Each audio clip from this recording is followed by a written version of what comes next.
계약직이 병원 시스템을 안다고요? 그런 구조 자체가 문제입니다. 20년 동안 혼자 병원에 보이지 않는 위기를 막아왔습니다. 하지만 새로 부임한 본부장은 그녀가 마지막으로 전한 경고를 펼쳐보지도 않은 채 계약 종료를 통보했어요. 아무도 그녀를 배웅하지 않았습니다. 그리고 다음날 오전 9시 접수 창구의 번호판이 멈추고 수납과 보험 청구, 처방전 전송까지 동시에 끊기면서 병원 전체가 마비됐어요. 병원이 멈춘 그 순간 모두가 한 사람의 이름을 떠올렸습니다. 지금부터 그 이야기를 시작합니다. 사연 시작 전 구독, 좋아요 눌러주시고 어디서 듣고 계신지 댓글 남겨주세요. 마음으로 찾아가 감사 인사 전하고 싶습니다. 계약직이 병원 핵심 시스템을 안다고요? 그런 구조 자체가 문제입니다. 강태호 본부장의 목소리가 회의실에 떨어지는 순간 윤혜림은 자신이 며칠 동안 밤새 정리한 보고서가 그 한마디로 책상 한쪽에 밀려나는 것을 지켜봤어요. 종이 위에는 병원 전체의 운명이 걸린 경고가 빼곡히 담겨 있었지만 강태호는 그것을 펼쳐볼 생각조차 하지 않았습니다. 회의실 안의 다른 직원들도 시선을 어디에 둬야 할지 몰라 그저 가만히 있었어요. 혜림은 천천히 고개를 숙이며 짧게 답했습니다. 네, 알겠습니다. 그 한마디를 끝으로 회의실은 다시 평소처럼 흘러갔고 보고서는 누구의 관심도 받지 못한 채 그대로 남았어요. 이 병원에서 혜림의 하루는 늘 같은 시간에 시작됐습니다. 매일 아침 7시 30분 혜림은 원무과에 가장 먼저 출근했어요. 아직 불도 다 켜지지 않은 접수 창구에 혼자 앉아서 전날 밤 밀린 보험 청구, 오류를 조용히 정리하는 것이 그녀의 첫 업무였습니다. 그리고 곧이어 고장나기 직전의 예약 서버 로그를 한 줄씩 확인했어요. 다른 직원들이 출근하기 전 그 짧은 시간 동안 혜림은 병원이 또 하루를 무사히 버틸 수 있도록 보이지 않는 곳을 손보고 있었습니다. 직원들은 그녀를 그냥 계약직 윤 씨라고 불렀어요. 누구도 그녀가 병원의 접수, 수납, 진료 예약, 보험 청구 시스템의 실질적인 흐름을 모두 꿰고 있다는 사실을 중요하게 여기지 않았습니다. 그녀의 직함은 전산 기록원이었지만 그 직함 안에 담긴 무게를 제대로 아는 사람은 거의 없었어요. 혜림은 늘 같은 회색 카디건을 입고 출근했습니다. 손에는 낡은 보온병이 들려 있었고 그 안에는 보리차가 담겨 있었어요. 화려한 말도 높은 직함도 없었지만 병원의 하루는 그녀가 조용히 눌러두는 수많은 오류 위에서 겨우 돌아가고 있었습니다. 병원 시스템은 겉으로 보기에는 매끄럽게 작동하는 것 같았어요. 환자들은 접수 창구에서 번호표를 뽑고 진료를 받고 수납을 하고 약을 받아갔습니다. 하지만 그 과정 뒤에는 혜림이 매일 밤 혼자 점검하고 수정해온 수많은 흔적이 있었어요. 보험 청구가 거부될 뻔했던 순간, 예약 서버가 멈출 뻔했던 순간, 처방전 연동이 끊길 뻔했던 순간, 그 모든 위기를 혜림은 누구에게도 알리지 않고 조용히 막아왔습니다. 혜림이 이 병원에서 일하기 시작한 것은 이미 20년 가까운 시간이 흘러 있었어요. 처음 병원에 들어왔을 때는 단순한 데이터 입력 업무였습니다. 하지만 시간이 지나면서 병원 시스템이 여러 번 바뀌고 업체가 교체되는 과정을 거치는 동안 혜림은 누구보다 그 시스템의 구조를 깊이 이해하게 됐어요. 새로운 직원이 들어와도 그 시스템을 제대로 가르쳐 줄 사람은 마땅히 없었습니다. 매뉴얼은 부실했고 업체는 자주 바뀌었어요. 결국 그 모든 지식은 혜림 한 사람의 머릿속과 그녀가 매일 밤 적어온 노트 안에만 남아 있었습니다. 혜림은 그것을 자랑스럽게 여기지 않았어요. 오히려 누군가 자신에게 그 일을 물어볼 때마다 조심스럽게 설명하면서도 자신을 드러내지 않으려 했습니다. 남 앞에서 자신을 내세우는 것이 해림에게는 늘 어려운 일이었어요. 그날 오후 원무과 사무실은 평소보다 분주했습니다. 새로 부임한 강태호 본부장이 전체 회의를 소집했고 그 자리에서 그는 병원 경영 효율화 방안을 발표했어요. 명문대 경영학과 출신인 그는 깔끔한 수트와 자신감 넘치는 말투로 회의실을 채웠습니다.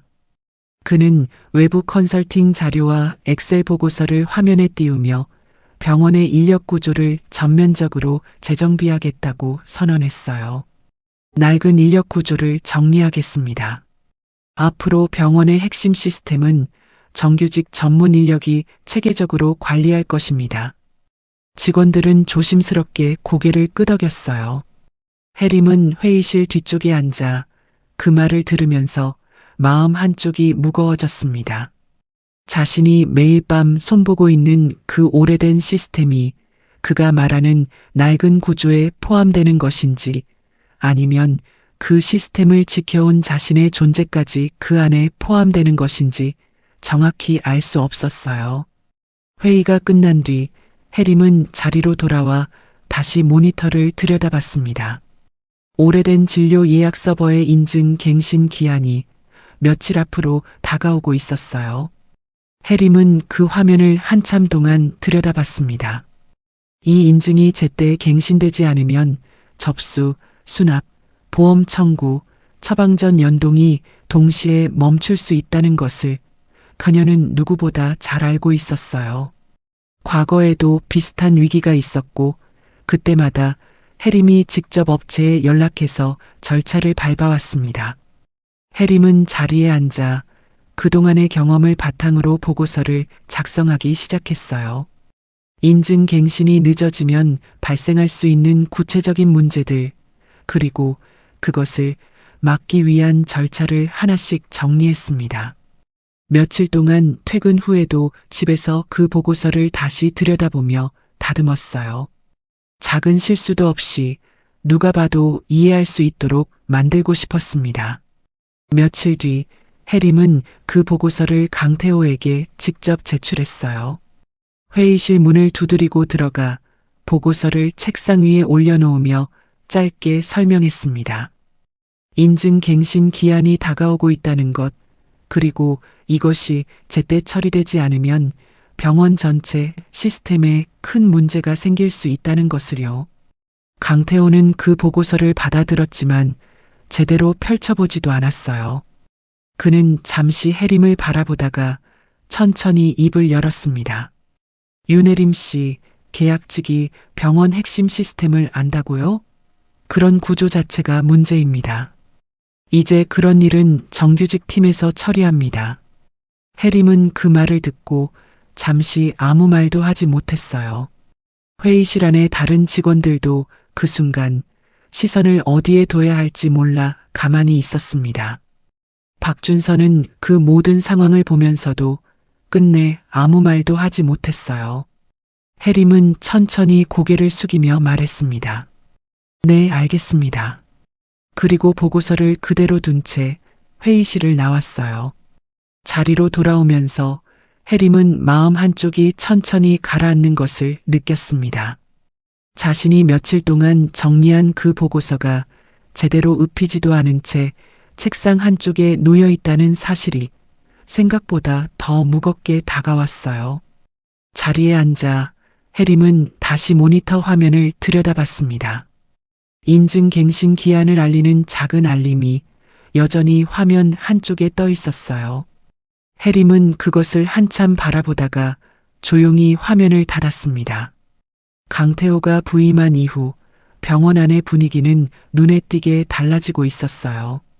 그는 매주 진행되는 전체 회의에서 병원의 비효율적인 구조를 하나씩 짚어가며 개선 방향을 제시했습니다. 외부 컨설팅 자료를 인용하면서 다른 병원의 성공 사례를 끊임없이 언급했어요. 직원들은 그의 발표를 들으면서 새로운 변화에 대한 기대와 동시에 막연한 불안감을 느꼈습니다. 강태호는 현장을 잘 몰랐지만 그것을 약점으로 여기지 않았어요. 오히려 현장의 오래된 방식이 비효율의 원인이라고 확신했습니다. 그는 데이터와 시스템으로 모든 것을 설명할 수 있다고 믿었고, 그 믿음은 자신이 명문대 경영학과에서 배운 이론과 외국계 컨설팅 회사에서 쌓은 경험에서 비롯된 것이었어요. 원무과 직원들 사이에서는 해림이 제출했던 보고서에 대한 이야기가 조심스럽게 오갔습니다. 박준서는 그 보고서의 내용을 알고 있었어요. 해림이 작성하기 전 잠깐 그 내용을 보여준 적이 있었거든요. 박준서는 그 보고서가 단순한 형식적인 문서가 아니라는 것을 누구보다 잘 알고 있었습니다. 해림이 그동안 얼마나 꼼꼼하게 병원 시스템을 관리해 왔는지 박준서는 가까이서 지켜본 사람이었어요. 하지만 강태호의 반응을 본 뒤 박준서는 그 문제에 대해 더 이상 입을 열지 않았습니다. 자신이 나서서 무언가를 말한다면 상사의 결정에 반박하는 모양새가 될 것이고, 그것이 자신의 위치에 어떤 영향을 줄지 알 수 없었어요. 박준서는 그저 멀리서 지켜보는 것밖에 할 수 없었습니다. 해림은 그날 이후로도 평소처럼 자신의 업무를 이어갔어요. 인증 갱신 문제는 강태호가 다른 방식으로 처리하겠다고 했으니 더 이상 자신이 나설 일이 아니라고 생각했습니다. 하지만 마음 한쪽에서는 그 문제가 제대로 처리되고 있는지 계속 신경이 쓰였어요. 해림은 가끔 시스템 관리 화면을 들여다보며 인증 갱신과 관련된 별다른 조치가 있었는지 확인했습니다. 하지만 화면에는 별다른 변화가 없었어요. 해림은 그것을 보면서 마음 한쪽이 무거워졌습니다. 누군가 그 문제를 인지하고 처리하고 있다는 신호가 전혀 보이지 않았으니까요. 하지만 동시에 자신이 다시 그 문제를 들고 나서는 것이 어떤 반응을 가져올지 이미 며칠 전 경험으로 충분히 짐작할 수 있었어요. 며칠 뒤 강태호는 원무과 회의에서 새로운 방침을 발표했습니다. 앞으로 병원 시스템 관리는 외부 솔루션 업체와의 협력을 통해 전면적으로 재정비할 예정입니다. 기존의 비효율적인 수동 관리 방식은 모두 정리될 것입니다. 직원들은 그 발표를 들으면서 정확히 무엇이 바뀌는지 알 수 없었어요. 외부 솔루션이라는 단어가 생소했고 구체적인 일정도 제시되지 않았습니다. 해림은 그 발표를 들으면서 자신이 작성했던 보고서가 그 안에서 어떤 역할을 했는지 아니면 전혀 고려되지 않았는지 궁금했어요. 하지만 회의가 끝날 때까지 그 보고서에 대한 언급은 전혀 없었습니다. 회의가 끝난 뒤 해림은 다시 자신의 자리로 돌아왔어요. 모니터 화면에는 여전히 인증 갱신 기한을 알리는 작은 알림이 떠 있었습니다. 해림은 그것을 한참 바라보다가 다시 한번 보고서를 작성하기 시작했어요.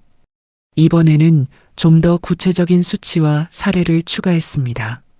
과거에 비슷한 문제가 발생했을 때 어떤 일이 일어났는지, 그리고 그것을 해결하는데 얼마나 많은 시간과 노력이 필요했는지를 자세히 적었어요.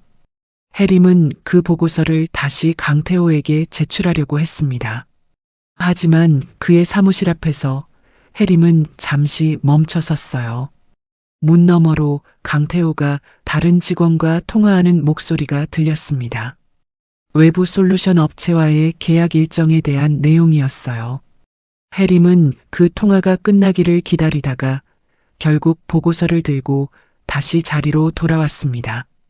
그날 밤 해림은 늦게까지 사무실에 남아 있었어요. 다른 직원들이 모두 퇴근한 뒤 해림은 혼자 시스템 점검을 계속했습니다. 인증 갱신 기한이 다가오고 있다는 사실이 머릿속에서 떠나지 않았어요. 해림은 자신이 할 수 있는 만큼이라도 미리 대비해두고 싶었습니다. 그녀는 노트북을 열고 자신의 개인 노트에 정리해둔 복구 절차를 다시 한번 확인했어요.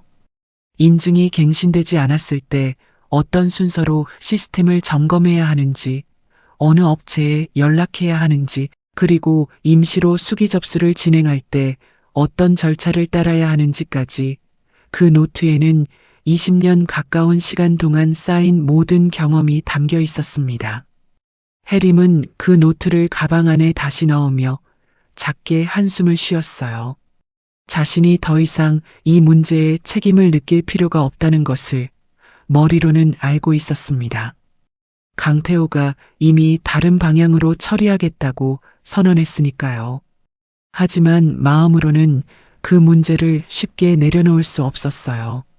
20년 동안 해림은 이 병원의 시스템이 멈추지 않도록 지켜온 사람이었습니다. 그 책임감이 쉽게 사라지지 않았어요. 해림은 사무실 불을 끄고 나서면서 마지막으로 모니터 화면을 한 번 더 돌아봤습니다. 화면은 어둡게 꺼져 있었어요. 그 안에 담긴 위기는 여전히 그대로 남아 있었습니다. 그날 밤 해림은 평소보다 늦게 집에 돌아왔어요. 작은 다세대 주택의 좁은 골목을 지나 익숙한 현관문을 열고 들어서자 어머니 영숙이 부엌에서 설거지를 하고 있었습니다. 영숙은 오랫동안 작은 분식집을 운영하다가 최근에야 일을 그만둔 상태였어요. 가게는 정리했지만 손은 여전히 부지런했습니다. 해림은 가방을 내려놓고 식탁에 앉았어요. 영숙이 물기 묻은 손을 닦으며 다가와 딸의 표정을 살폈습니다. 오늘도 늦었네. 네, 좀 일이 있어서요. 영숙은 더 묻지 않았어요. 대신 따뜻한 보리차 한 잔을 딸 앞에 놓아줬습니다. 해림은 그 잔을 손에 쥐고 한참 동안 가만히 있었어요. 영숙은 그 모습을 보면서 딸이 무언가 마음에 담아두고 있다는 것을 느꼈습니다. 오랜 세월 분식집을 운영하면서 영숙은 많은 사람들의 표정을 의보았어요. 딸의 표정에서 영숙은 익숙한 무게를 느꼈습니다. 회사에서 무슨 일 있었어? 해림은 잠시 머뭇거리다가 천천히 입을 열었어요. 보고서를 제출했지만 제대로 검토받지 못했던 일, 그리고 새 본부장이 했던 말을요. 영숙은 딸의 이야기를 끝까지 들었습니다. 그리고 천천히 말했어요. 해림아, 내가 해야 할 만큼 했으면 됐다. 사람은 알아주지 않는 자리에서 오래 버티면 마음이 먼저 닳는다. 해림은 그 말을 듣고도 쉽게 대답하지 못했어요. 병원을 떠나고 싶다는 마음과 환자들이 불편을 겪으면 안 된다는 책임감이 동시에 마음속에서 부딪히고 있었습니다. 그날 밤 해림은 자신의 방으로 들어가 가방에서 낡은 노트를 꺼냈어요. 그 노트는 20년 가까운 시간이 쌓여 있는 기록이었습니다. 첫 페이지부터 마지막 페이지까지 병원 시스템이 멈췄던 날짜와 오류 원인, 복구 순서, 담당 업체 연락처, 그리고 시스템이 완전히 마비됐을 때 수기로 접수를 처리하는 방법까지 빼곡히 적혀 있었어요. 해림은 그 노트를 한 장씩 넘겨봤습니다. 글씨체는 시간이 지나면서 조금씩 달라졌지만 기록의 꼼꼼함은 처음부터 끝까지 한결같았어요. 어떤 페이지에는 시스템이 멈춘 날 자신이 얼마나 당황했는지에 대한 짧은 메모도 함께 적혀 있었습니다. 해림은 그 노트를 읊으면서 자신이 그동안 이 일에 쏟았던 시간을 떠올렸어요. 밤늦게까지 혼자 남아 오류를 찾아냈던 날들, 명절에도 시스템에 문제가 생길까봐 마음을 놓지 못했던 순간들, 그리고 누구에게도 인정받지 못한 채 그저 조용히 일을 처리해왔던 시간들이 한꺼번에 떠올랐습니다. 해림은 마지막으로 책상에 앉아 보고서를 다시 한번 작성하려 했어요. 이번에는 좀 더 강하게, 좀 더 명확하게 위험성을 전달하고 싶었습니다. 화면을 켜고 문서를 열었어요. 며칠 전 작성했던 보고서가 그대로 남아 있었습니다. 해림은 그 문서를 다시 읊으며 수정할 부분을 찾았어요. 하지만 손이 쉽게 움직이지 않았습니다. 이미 2번이나 같은 내용을 전달했고 2번 모두 제대로 받아들여지지 않았어요. 3번째로 같은 내용을 보낸다고 해서 다른 결과가 나올 거라는 확신이 서지 않았습니다. 해림은 메일 작성 화면을 열고 보고서 파일을 첨부했어요. 받는 사람 칸에 강태호의 이름을 입력하고 잠시 멈췄습니다. 손가락이 전송 버튼 위에서 머물렀어요. 해림은 그렇게 한참을 앉아 있었습니다. 이미 자신을 믿지 않는 사람들에게 더 설명할 힘이 남아있지 않다는 것을 느꼈어요.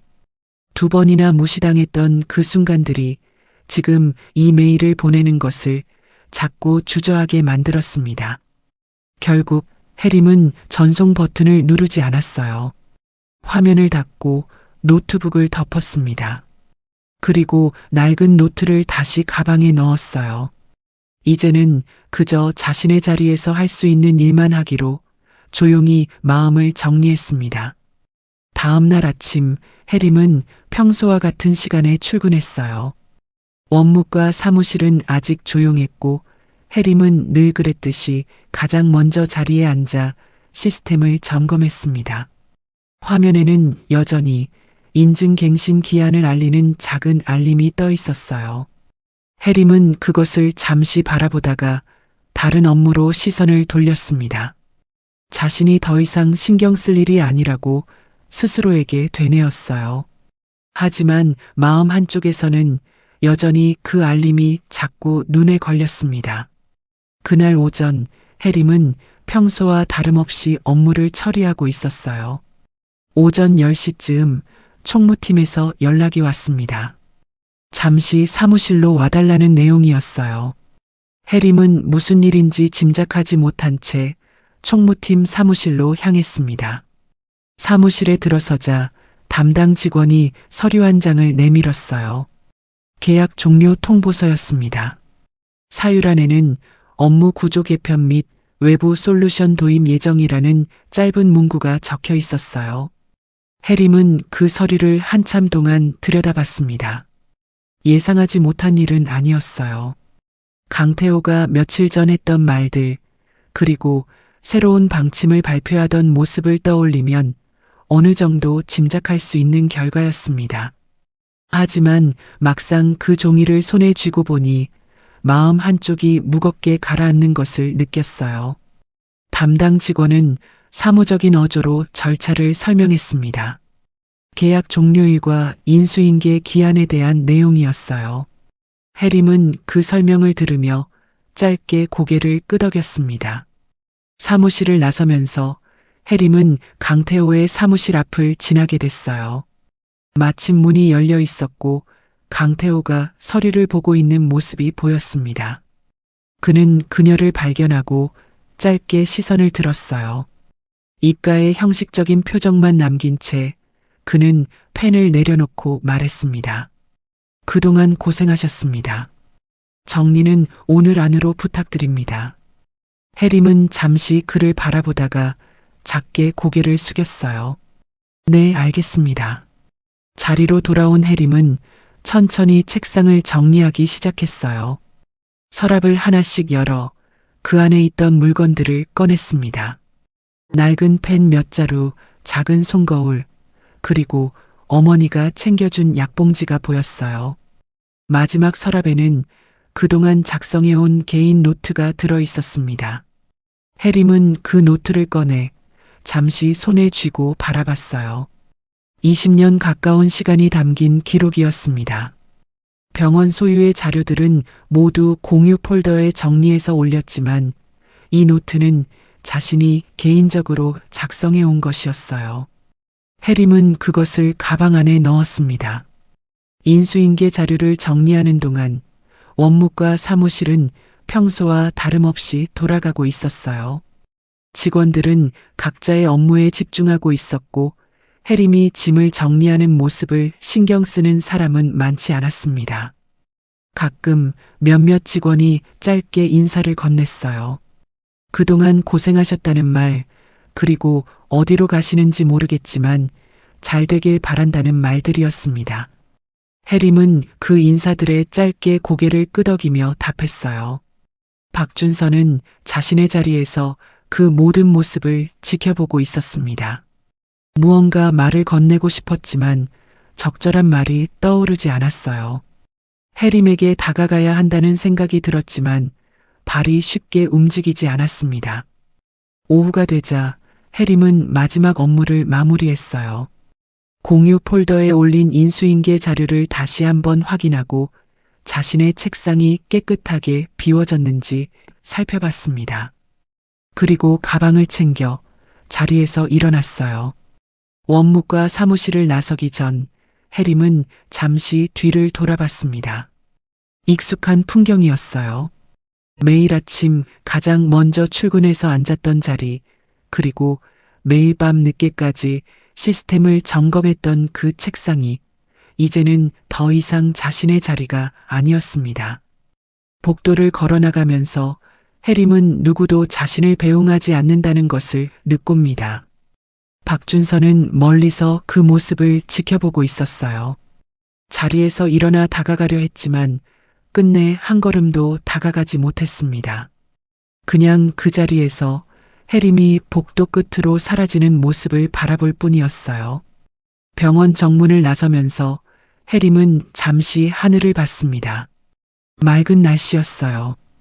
20년 가까이 다녔던 이 병원을 이렇게 조용히 떠난다는 것이 해림에게는 묘하게 낯설게 느껴졌습니다. 다음 날 아침 해림은 평소와 다른 일상을 맞이했어요. 더 이상 출근할 곳이 없다는 사실이 아침에 눈을 뜨는 순간 가장 먼저 느껴졌습니다. 해림은 잠시 침대에 누운 채 천장을 바라봤어요. 오랫동안 반복됐던 아침의 패턴이 갑자기 멈춰버린 듯한 느낌이었습니다. 같은 시간 병원 원무과 사무실에서는 전혀 다른 일이 벌어지고 있었어요. 오전 9시 진료 접수 대기 번호판이 갑자기 멈췄습니다. 처음에는 단순한 화면 오류처럼 보였어요.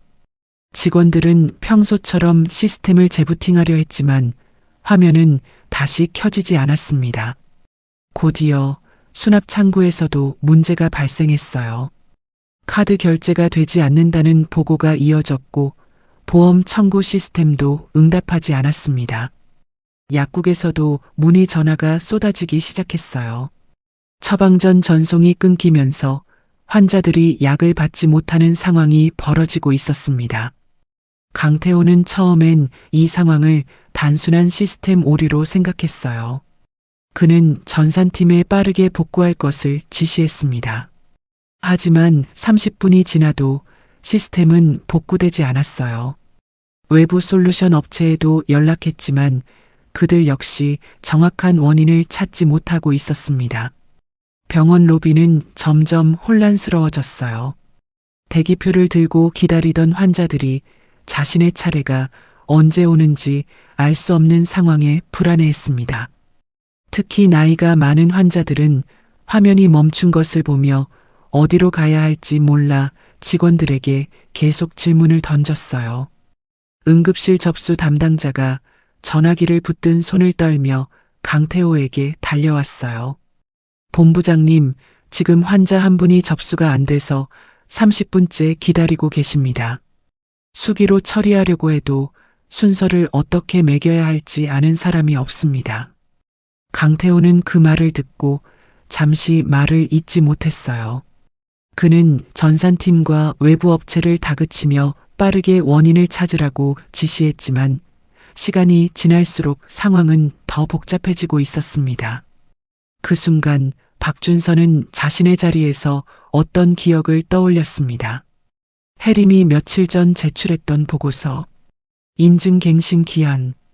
그녀가 분명히 경고했던 바로 그 문제였어요. 박준서는 그 보고서의 내용을 정확히 기억하고 있었습니다. 인증이 제때 갱신되지 않으면 접수, 수납, 보험 청구, 처방전 연동이 동시에 멈출 수 있다는 것을요. 박준서는 자리에서 일어나 빠르게 자신의 컴퓨터로 향했어요. 며칠 전 해림이 보냈던 메일을 다시 찾아 열었습니다. 화면에 떠 있는 보고서의 날짜가 지금 이 순간과 정확히 맞아떨어지고 있었어요. 박준서는 그 보고서를 출력하면서 손이 떨리는 것을 느낍니다. 자신이 그동안 보고도 못 본 척 넘겼던 그 문제가 지금 병원 전체를 마비시키고 있다는 것을 깨달았어요. 그리고 동시에 그 문제를 누구보다 정확히 알고 있던 사람이 바로 어제 병원을 떠났다는 사실도 떠올랐습니다. 박준서는 보고서를 들고 사무실을 나섰어요. 어디로 가야 할지, 누구에게 이 사실을 알려야 할지 머릿속이 복잡했습니다. 하지만 한 가지는 분명했어요. 이 상황을 더 이상 혼자 알고만 있을 수는 없었습니다. 박준서가 보고서를 손에 쥐고 복도를 걸어가는 동안 병원 1층 로비는 점점 더 혼잡해지고 있었어요. 대기표를 든 환자들이 안내 데스크 앞으로 몰려들었고 직원들은 일일이 손으로 이름을 적어가며 순서를 정리하려 했지만 속도가 따라가지 못했습니다. 노인 환자 한 분이 어디로 가야 하는지 몰라 같은 자리에서 몇 번이나 직원에게 같은 질문을 반복하는 모습도 보였어요. 간호사들은 진료실과 접수창구 사이를 오가며 평소보다 몇 배는 더 분주하게 움직이고 있었습니다. 본관 회의실에는 병원 전산팀과 외부 솔루션 업체 직원들, 그리고 정규직 관리자들이 모두 모여 있었어요. 화면에는 복잡한 서버 구조도가 띄워져 있었고 사람들은 그 앞에서 머리를 맞대고 있었습니다. 하지만 시간이 지날수록 분위기는 점점 더 가라앉고 있었어요. 외부 업체 직원이 조심스럽게 말했습니다. 이 인증 구조가 저희가 처음 보는 방식으로 연동돼 있어서요. 표준 매뉴얼에는 없는 부분입니다. 회의실 안에 무거운 침묵이 흘렀어요. 누구도 그 다음 말을 쉽게 잊지 못했습니다. 강태호는 그 자리에서 점점 인내심을 잃어가고 있었어요. 그는 회의실을 둘러보며 목소리를 높였습니다. 그 계약직 한 명이 없다고 병원이 멈추는 게 말이 됩니까? 그 말은 회의실 안의 모든 사람을 향한 질책이었지만 동시에 그 누구도 쉽게 대답하지 못하는 질문이었어요. 사실 모두가 알고 있었습니다. 이 병원은 오랫동안 해림의 조용한 손에 기대어 돌아가고 있었다는 것을요. 다만 그것을 입 밖으로 꺼내는 사람이 지금까지 없었을 뿐이었습니다. 회의실 한쪽에 앉아있던 박준서는 손에 쥔 보고서를 천천히 펼쳤어요. 그는 잠시 망설이다가 자리에서 일어섰습니다. 모든 시선이 그쪽으로 향했어요. 박준서는 떨리는 목소리로 보고서의 내용을 읊기 시작했습니다. 본부장님, 이 문제. 며칠 전에 이미 보고가 있었습니다. 강태호는 그를 봤어요. 박준서는 보고서를 들어보이며 말을 이었습니다. 윤혜림 씨가 작성한 보고서입니다. 인증 갱신 기한이 다가오고 있다는 내용이었고 지금 발생한 문제를 정확히 예측하고 있었습니다. 회의실 안의 공기가 순식간에 달라졌어요. 강태호는 그 보고서를 받아들고 처음부터 끝까지 읊었습니다. 그의 표정이 점점 굳어졌어요. 보고서에는 단순한 경고만 담겨 있는 것이 아니었습니다. 인증이 만료됐을 때 발생할 구체적인 증상들, 그리고 그것을 해결하기 위한 절차까지 지금 병원이 겪고 있는 상황과 정확히 일치하는 내용이 담겨 있었어요. 강태호는 그 페이지를 한참 동안 바라봤습니다. 그리고 천천히 박준서에게 물었어요. 이걸 왜 진작 말하지 않았습니까? 박준서는 그 질문에 쉽게 답하지 못했어요. 자신도 그 책임에서 자유롭지 않다는 것을 그 순간 누구보다 분명하게 느끼고 있었습니다. 회의실 안의 다른 직원들도 그제야 서로의 표정을 살피기 시작했어요. 전산팀 직원 몇 명은 해림이 평소에 어떤 방식으로 시스템을 점검했는지 어렴풋이 알고 있었습니다. 하지만 그것을 공식적으로 보고하거나 문제 삼은 적은 없었어요. 그녀의 업무는 늘 조용히 처리됐고 그 결과 누구도 그 가치를 정확히 인지하지 못했던 것이었습니다. 강태호는 보고서를 책상 위에 내려놓고 한동안 말이 없었어요. 그는 자신이 부임한 이후 계속해서 강조했던 효율화와 시스템 정비라는 단어가 지금 이 상황 앞에서 얼마나 공허하게 들리는지를 천천히 깨닫고 있었습니다. 박준서는 더 이상 머뭇거릴 수 없다는 것을 느낍니다. 그는 회의실을 나와 곧장 이사장실로 향했어요. 복도를 걸어가는 동안 머릿속에서는 수많은 생각이 오갔습니다. 자신이 그동안 침묵했던 시간들, 그리고 해림이 겪었던 부당한 대우들이 한꺼번에 떠올랐어요. 이사장실 앞에 도착했을 때 박준서는 잠시 숨을 가다듬었습니다. 그리고 문을 두드렸어요. 이사장실 안에서 서문정 이사장은 보고를 받고 있었어요. 병원 시스템이 멈춘 상황에 대한 긴급 보고였습니다. 서문정은 그 보고를 들으면서 표정이 점점 무거워지고 있었어요. 박준서가 들어왔을 때 그는 잠시 시선을 돌렸습니다. 무슨 일입니까? 박준서는 천천히 그동안 있었던 일들을 털어놓기 시작했어요. 해림이 제출했던 보고서, 그것이 무시당했던 회의 상황, 그리고 그녀가 오랫동안 혼자 병원 시스템을 관리해왔다는 사실까지 하나씩 차분히 설명했습니다. 서문정은 그 이야기를 끝까지 들었어요. 그의 표정에는 여러 감정이 섞여 있었습니다. 놀라움 그리고 동시에 깊은 우려가 담겨 있었어요. 그는 잠시 책상 위의 서류들을 내려다보다가 천천히 물었습니다. 그분 지금 어디 계십니까? 박준서는 그 질문에 잠시 머뭇거렸어요. 정확한 위치는 알지 못했지만 어머니가 작은 분식집을 운영하고 있었다는 이야기를 어렴풋이 들었던 기억이 있었습니다. 확인해 보겠습니다. 서문정은 자리에서 일어섰어요. 그의 표정에는 더 이상 지체할 시간이 없다는 결연함이 담겨 있었습니다. 같은 시간 해림은 어머니의 작은 분식집에서 설거지를 돕고 있었어요.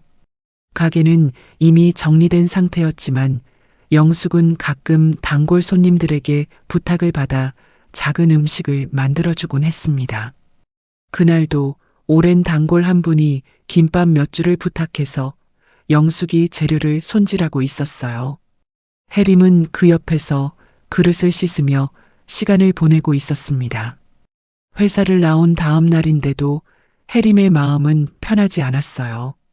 손은 익숙하게 움직였지만 머릿속에서는 자꾸 병원 생각이 떠올랐습니다. 인증갱신 기한이 다가오고 있다는 사실이 계속 마음 한쪽에 걸려 있었어요. 해림은 그릇을 씻으면서 자신에게 계속 물었습니다. 이제는 자신의 일이 아니라고, 더 이상 신경 쓸 필요가 없다고 스스로 되뇌었어요. 하지만 그 생각이 쉽게 마음을 편하게 만들어주지는 않았습니다. 20년 가까운 시간 동안 그 시스템을 지켜온 것은 자신이었으니까요. 영숙은 딸의 표정을 보면서 가만히 한마디를 건넸어요. 마음이 자꾸 그쪽으로 가는구나. 해림은 작게 웃었어요. 어머니에게는 숨길 수 있는 것이 별로 없었습니다. 그때 골목 앞에 검은 차량 한 대가 멈췄어요. 가게 안에서 그릇을 정리하던 영숙이 창밖을 보며 고개를 갸웃했습니다. 차에서 사람들이 내리는 모습이 보였어요. 해림도 그쪽을 바라봤습니다. 익숙한 얼굴들이었어요. 서문정 이사장, 강태호, 그리고 박준서가 차례로 가게 안으로 들어왔습니다. 가게 안은 순간 정적이 흘렀어요.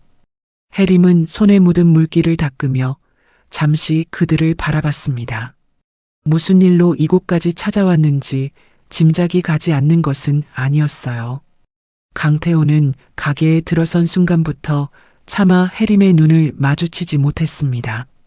그의 표정에는 며칠 전 회의실에서 보였던 자신감이 더 이상 남아있지 않았어요. 서문정은 가게 한가운데서 천천히 고개를 숙였습니다. 윤혜림 씨, 우리 병원이 사람을 잘못 봤습니다. 환자들이 기다리고 있습니다. 부끄럽지만 도와주십시오. 그 말은 가게 안의 공기를 무겁게 가라앉혔어요. 영숙은 딸의 얼굴을 바라봤습니다. 혜림은 잠시 아무 말도 하지 못했어요.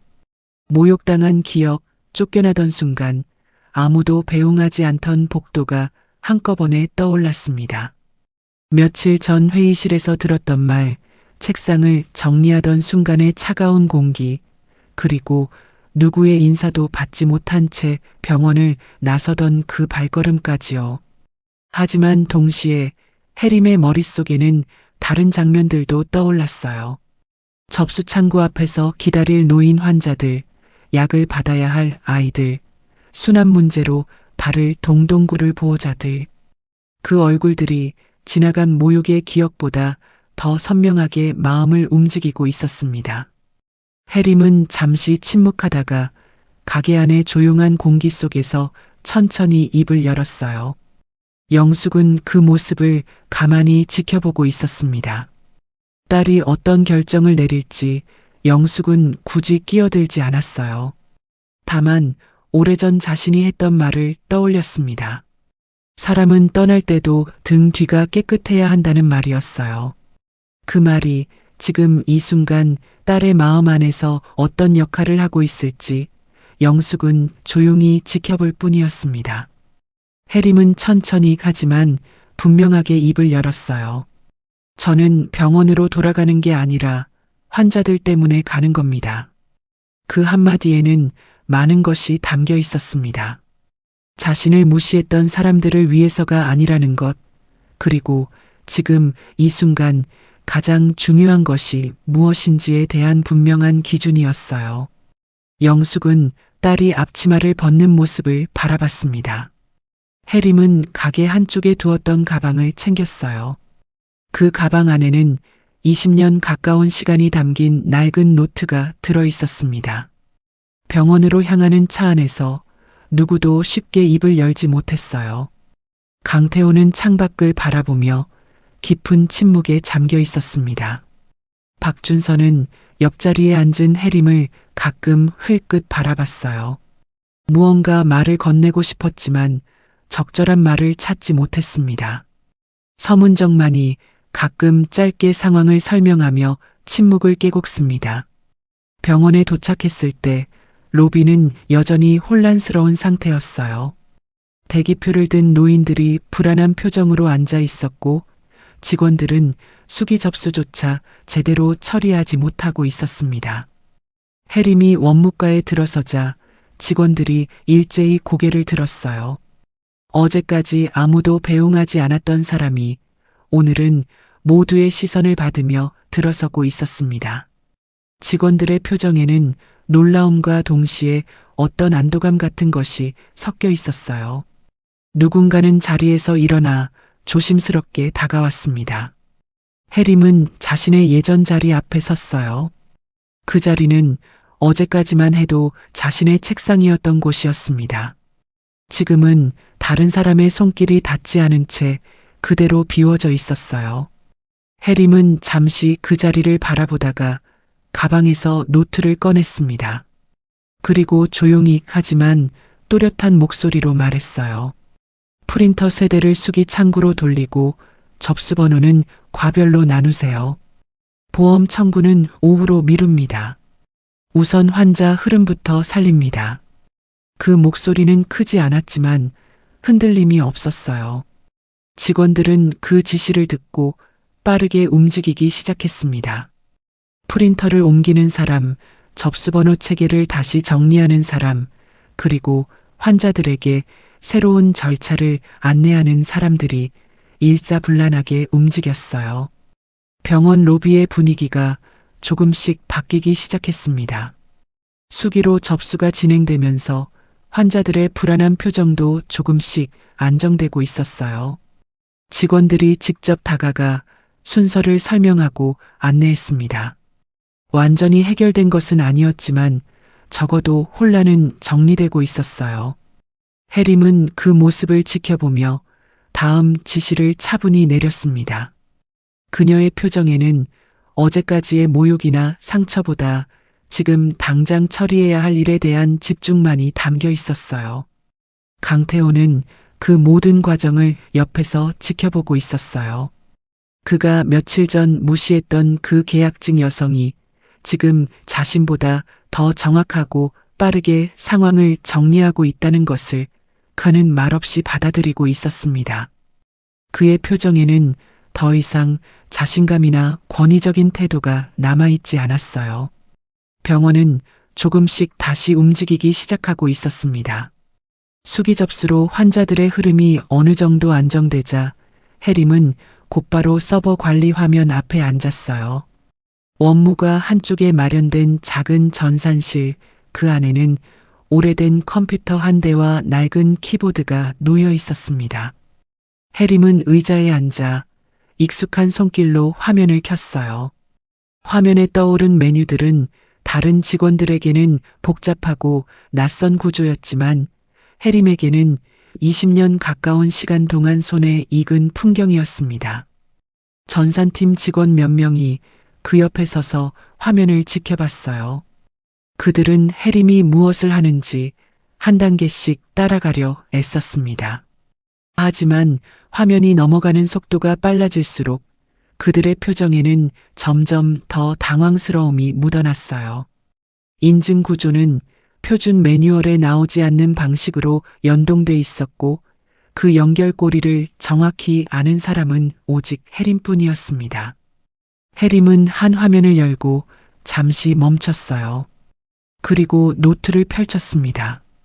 20년 동안 적어온 그 기록 안에 지금 필요한 정보가 정확히 담겨 있었어요. 이 부분은 오래된 인증서를 먼저 백업해야 합니다. 해림은 차분히 설명하며 다음 단계로 넘어갔어요. 그녀의 손은 떨리지 않았습니다. 키보드 위에서 움직이는 손가락의 속도는 빠르지 않았지만 정확했어요. 한 단계씩 마치 오래전부터 정해진 순서를 따라가는 것처럼 화면이 차례로 바뀌었습니다. 강태호는 그 옆에 서서 아무 말도 하지 못했어요. 그가 무시했던 계약직 여성이 지금 병원 전체를 살리고 있다는 사실이 그의 머릿속에서 천천히 자리를 잡아가고 있었습니다. 며칠 전 회의실에서 했던 자신의 말들이 지금 이 순간 얼마나 가볍게 들렸을지를 그는 처음으로 정확히 깨닫고 있었어요. 작업이 진행되는 동안 해림은 가끔 노트를 다시 펼쳐 확인했어요. 오래된 업체 연락처가 적힌 페이지에서 해림은 잠시 멈췄습니다. 그리고 휴대폰을 꺼내 그 번호로 전화를 걸었어요. 신호가 몇 번 울린 뒤 상대방이 받았습니다. 안녕하세요. 예전에 시스템 관리 도와주셨던 윤혜림입니다. 지금 인증 관련해서 확인이 필요한 부분이 있어서요. 전화기 너머에서 반가운 듬한 목소리가 들렸어요. 해림은 그 통화를 통해 마지막으로 필요한 절차를 확인했습니다. 2시간이 흘렀어요. 전산실 안의 공기는 무거웠지만 해림의 손은 흔들림 없이 움직이고 있었습니다. 그녀는 마지막 단계에서 인증서를 새로 등록하고 연동 구조를 다시 점검했어요. 화면에 작은 로딩 표시가 떠올랐고 모두가 그것을 숨죽이며 지켜봤습니다. 잠시 뒤 화면이 바뀌었어요. 접수 시스템이 정상적으로 켜지는 메시지가 떠올랐습니다. 전산팀 직원이 그 화면을 보고 짧게 소리쳤어요. 접수 시스템 살아났습니다. 곧이어 수납 창구도 정상으로 돌아왔다는 보고가 이어졌어요. 보험 청구 화면도 다시 작동하기 시작했고 약국 연동도 차례로 복구됐습니다. 로비 전광판에 대기 번호가 다시 뜨는 순간 직원들 사이에서 긴 안도의 숨이 터졌어요. 누군가는 작게 박수를 쳤습니다. 그 박수는 곧 원무과 전체로 퍼져갔어요. 환자들도 갑자기 시스템이 다시 작동하는 것을 보며 안도하는 표정을 지었습니다. 혼란스러웠던 로비가 조금씩 평소의 모습을 되찾아가고 있었어요. 하지만 해림은 그 박수 소리 속에서도 웃지 않았어요. 그녀는 여전히 화면을 들여다보며 시스템이 안정적으로 작동하는지 다시 한번 확인하고 있었습니다. 주변의 환호가 가라앉을 때쯤 해림은 천천히 자리에서 일어나 조용히 말했어요. 아직 끝난 게 아닙니다. 이 병원은 사람 하나에게 기대면 안 됩니다. 그 말은 가벼운 겸손이 아니었어요. 해림은 그 자리에서 지금 이 순간의 위기가 왜 발생했는지를 누구보다 분명하게 알고 있었습니다. 한 사람이 떠나는 것만으로도 병원 전체가 멈출 수 있다는 사실이 그녀에게는 결코 가볍게 넘길 수 없는 문제였어요. 강태호는 그 말을 들으며 천천히 고개를 끄덕였습니다. 그는 더 이상 며칠 전처럼 쉽게 반박할 수 없었어요. 자신이 그동안 효율화라는 이름으로 밀어붙였던 방향이 실제로는 병원을 더 위험한 구조로 만들고 있었다는 것을 이제는 부정할 수 없었습니다. 서문정 이사장도 그 자리에서 모든 상황을 지켜보고 있었어요. 그는 해림에게 다가가 조용히 말했습니다. 고생하셨습니다. 오늘은 일단 쉬시고 가까운 시일 내에 다시 자리를 마련하겠습니다. 해림은 짧게 고개를 끄덕였어요. 며칠 뒤 병원은 평소의 일상을 되찾았어요. 접수와 수납, 보험 청구 시스템 모두 안정적으로 작동하고 있었고 환자들도 더 이상 혼란을 겪지 않았습니다. 하지만 병원 내부에서는 이번 일을 계기로 많은 것이 다시 논의되고 있었어요. 서문정 이사장은 병원장을 포함한 모든 간부들을 모아 공식 회의를 소집했습니다. 그 자리에는 해림도 함께 초청됐어요. 회의실에 들어선 해림은 평소와 다름없는 차분한 표정으로 자리에 앉았습니다. 하지만 그 자리는 며칠 전 그녀가 무시당했던 그 회의실과는 분위기가 완전히 달랐어요. 모든 간부들의 시선이 이번에는 그녀에게 집중돼 있었습니다. 서문정이 먼저 입을 열었어요. 오늘은 윤혜림 씨가 이번 사고의 복구 과정과 향후 개선 방안에 대해 직접 발표해 주실 겁니다. 해림은 자리에서 일어나 준비해온 자료를 화면에 띄웠어요. 그녀는 이번 사고가 왜 발생했는지, 그리고 그것을 복구하는 과정에서 어떤 절차가 필요했는지를 차분히 설명했습니다. 그리고 마지막으로 가장 중요한 부분을 짚었어요. 이번 사고의 근본적인 원인은 시스템 자체의 결함이 아니었습니다. 그 시스템을 이해하는 사람이 단 한 명에게만 의존하고 있었다는 구조적인 문제였습니다. 회의실 안은 조용히 그 말을 받아들이고 있었어요. 해림은 계속 말을 이었습니다. 한 사람이 아파도 퇴사해도 병원이 멈추면 안 됩니다. 그리고 직함이 낮다는 이유로 위험 신호가 묵살되어서도 안 됩니다. 그 말에는 단순한 비판이 아니라 20년 가까운 시간 동안 쌓인 경험에서 나온 진심이 담겨 있었어요. 누구도 쉽게 그 말에 반박할 수 없었습니다. 서문정은 해림의 발표를 끝까지 듣고 천천히 입을 열었어요. 윤혜림 씨를 병원 운영안전관리팀장으로 임명하겠습니다. 고용 형태는 정규직, 권한은 원무전산보험 청구 전반을 아우르는 독립권한으로 하겠습니다. 회의실 안에 잠시 정적이 흘렀어요. 그리고 곧 몇몇 간부들이 조용히 고개를 끄덕이며 동의의 뜻을 보였습니다.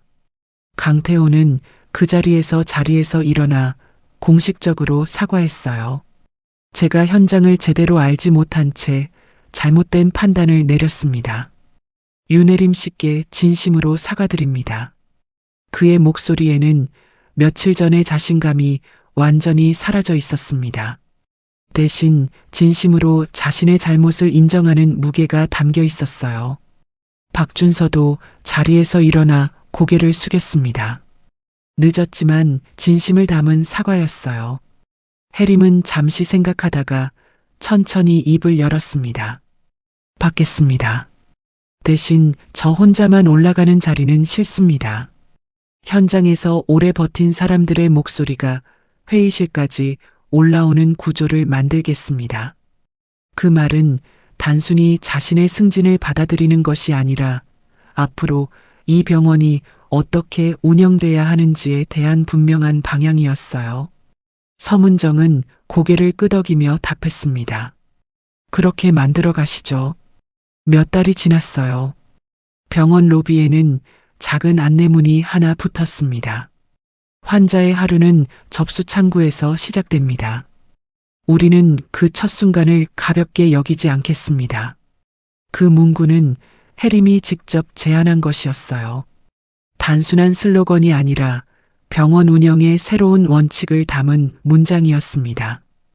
해림은 운영안전관리팀장으로서 새로운 업무를 시작했어요. 가장 먼저 한 일은 자신이 알고 있던 모든 시스템 지식을 체계적으로 문서화하는 것이었습니다. 20년 동안 혼자 머릿속에 담아왔던 그 모든 절차를 이제는 누구나 볼 수 있는 매뉴얼로 만들었어요. 그리고 새로운 직원이 들어올 때마다 그 매뉴얼을 함께 익히도록 하는 교육 체계도 만들었습니다. 어느 날 새로 들어온 계약직 직원이 해림 옆에 앉아 있었어요. 해림은 천천히 시스템 구조를 하나씩 설명하고 있었습니다. 그 직원은 예전에 해림처럼 조용하고 차분한 얼굴을 하고 있었어요. 화면을 들여다보며 조심스럽게 메모를 적어가고 있었습니다. 직원이 조심스럽게 물었어요.